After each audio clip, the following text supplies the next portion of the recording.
शरद पवार पक्षाचे नेते जयंत पाटील यांची अवस्था नटसम्राट सिनेमातील हिरोसारखी झाली आहे. कुणी घर देतं का घर, कुणी मग मला घेताय का हो, अशी झालेली आहे. ऐन निवडणुकीत जयंत पाटील सैरभैर झाल्याची टीका उच्च तंत्रशिक्षण तथा जिल्ह्याचे पालकमंत्री चंद्रकांतदादा पाटील यांनी केली आहे. सांगली महानगरपालिकेत कुणी काहीही केले तरी भाजपला सत्ता मिळेल असा विश्वासही त्यांनी यावेळी व्यक्त केला.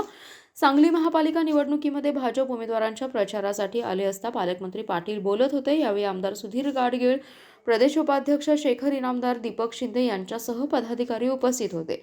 पालकमंत्री पाटील म्हणाले, कायद्याचं पालन करण्याची आणि त्याला राबवण्याची यंत्रणा आहे. पैशांच्या पावसाचा प्रकार तुम्हाला दिसले असतील तर तुम्ही तक्रार करा.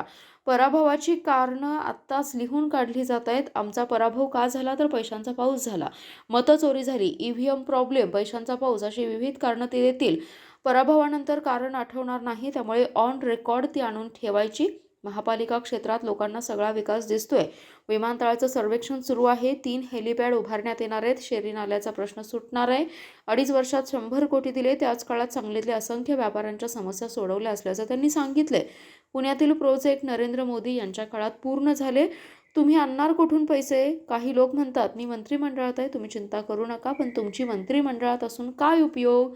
तुमच्यावर मुख्यमंत्री फडणवीस आहेत, त्यामुळे ते तुमचे ऐकतील की आमचं हे लक्षात घ्या, असा टोलाही त्यांनी अजित पवारांना यावेळी बोलताना लगावलाय.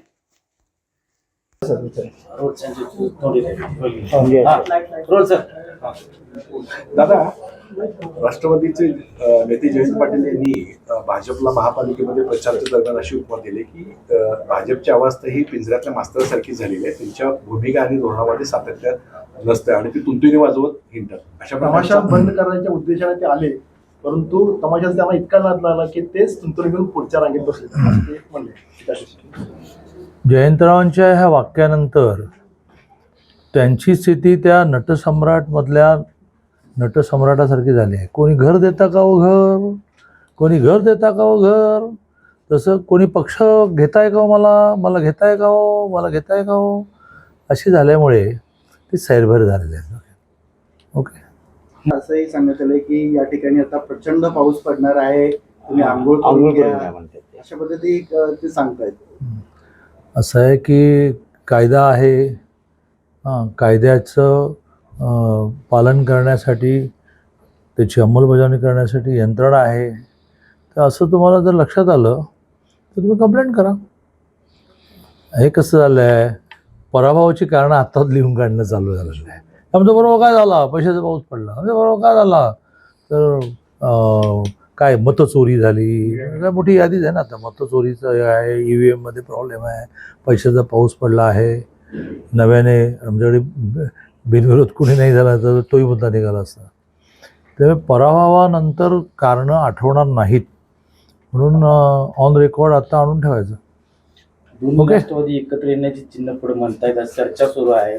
कोण आणि आम्ही नाही, दोन्ही राष्ट्रवादी एकत्र येतील. आता काय झालं की पवारसाहेबांनी अजित पवारसाहेब बाहेर पडल्यानंतर खूप काळ तग धरला आणि आता असं झालं असेल की काही अस्तित्वच राहिलं नाही ना, म्हणून मग ते अजित पवार जात असतील. मग ते दोन्ही म्हणून आमच्यावर येणार आहेत की नाही हे मला माहीत नाही, मला श्रेष्ठीनं विचारावं लागेल. पण फडणवीस साहेबांनी सांगितलंय की महायुती निवडणुकीनंतर महायुती पुन्हा एकत्र येईल.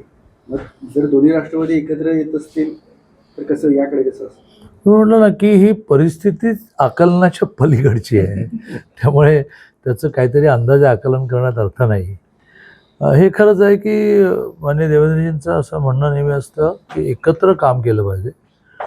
एखाद्याच आमच्या 55 जागा येतील हे माझं भविष्य नाही, हे माझं सर्वेच्या आधारे आणि खूप हेवी सर्वेच्या आधारे म्हणणं आहे. मग जर 38ला 39ला महापौर येणार असेल तर यांना बरोबर का घ्या असं माझ्यासारखं म्हणेल. देवेंद्रजी राज्याचे मुख्यमंत्री म्हणू शकतात की नाही आपल्याला बरोबर काम करायचं आहे, त्यांनाही थोडं काहीतरी द्या. तर आमच्याकडे देवेंद्रजींच्या शब्दाबाहेर आम्ही कोणी नसतो. आम्ही डिबेट करतो, विशेषतः मी 40-45 वर्ष बरोबर असल्यामुळे मी धाडस करतो.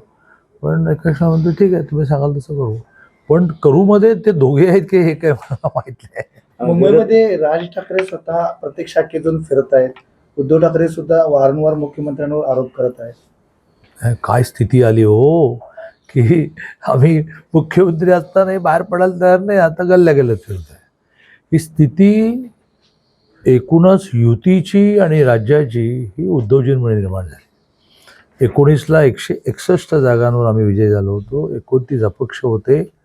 असं असतानाही एका क्षणभंगूर स्वप्नासाठी त्याने हा सगळा आटापिटा केला. याच्यातून राज्यातले असंख्य प्रोजेक्ट्स थांबले आणि त्यांची स्थिती काय झाली, 63 जणं हे 82 पैकी एकनाथ शिंदेंनी त्यांच्या पक्षात घेतले. उमेदवार शोधताना नाकी नवाला 20 वर्ष राजसाहेब मातोश्रीवर गेलेच नाहीत. परिस्थिती अशी आली की अरे मुंबई महानगरमध्ये आलो तर काहीच उरणार नाही.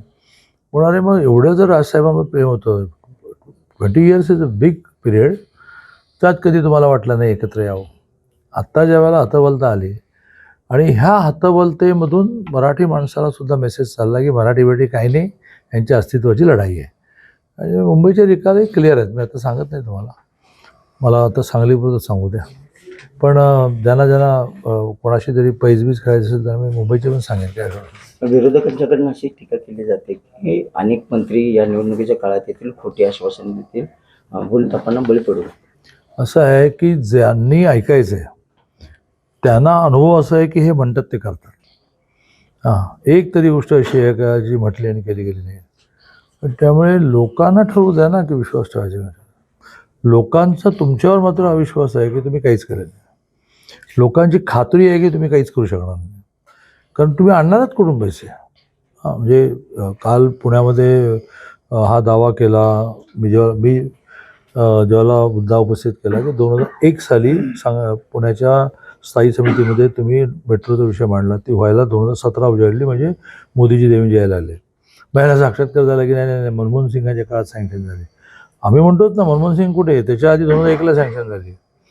त्याच्यातले अडथळे दूर करून 11,000 कोटीची व्यवस्था करून त्याचं डिझाईन, एस्टिमेट, टेंडर हे मोदीजींच्या आणि देवेंच्या काळात झालं.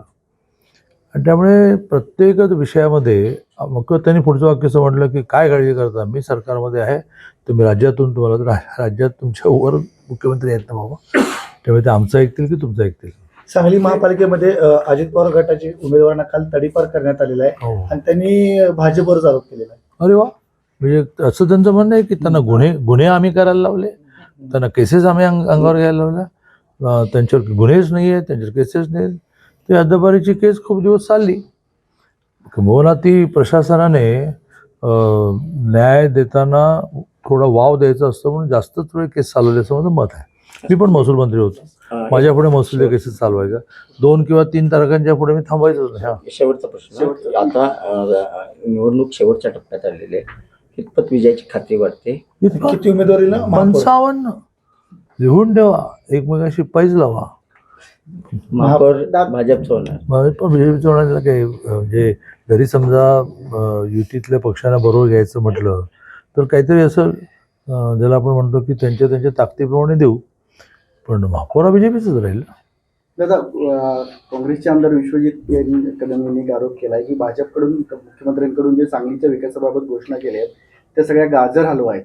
हो, आणि शहरात तुम्ही जी काय होर्डिंग्स लावलेली आहेत ती सांगलीकरांना नुसता भूलथापा देण्यासारखी आहे. बरोबर, लोकांना ठरवू देत ना. तर लोकांना सगळा विकास दिसतोच आहे. आता 600 कोटीचं टेंडर निघालं पूर नियंत्रणासाठी, ते लोकांना दिसतंच आहे. एअरपोर्टचं सर्वेक्षण सुरू झालं आहे, लोकांना दिसतंच आहे. 3 हेलिपॅड होण्यासाठी कृषी विभागाच्या जागेची परवानगी मिळाली आहे, लोकांना दिसतंच आहे. किंवा शेरी न्यायालयाच्या विषयामध्ये वर्षानुवर्ष पेंडिंग आहे मान्य, पण लोकांना नगरविकासमध्ये प्रस्ताव झाला आहे आणि तो यावेळच्या बजेटमध्ये इथे दिसतच आहे. 2.5 वर्ष मग तो का केला गेला नाही असा सवाल आहे. 2.5 वर्ष का केला गेला नाही? 2.5 वर्षामध्ये खूप गोष्टी केल्या ना. 100 कोटी दिले माननीय मुख्यमंत्री महोदयांनी, त्यातून रस्ते चकाचक झाले. त्याच काळामध्ये सांगलीमधल्या असंख्य व्यापाऱ्यांच्या समस्या आपण सोडवल्या. 2.5 वर्षानंतर कोविडच्या पिरियडमध्ये एक जबाबदार पॉलिटिकल पार्टी आणि जबाबदार सरकार म्हणून कोविडच्या विषयामध्ये लोकांच्या मागे किती मोठी आहे. बस.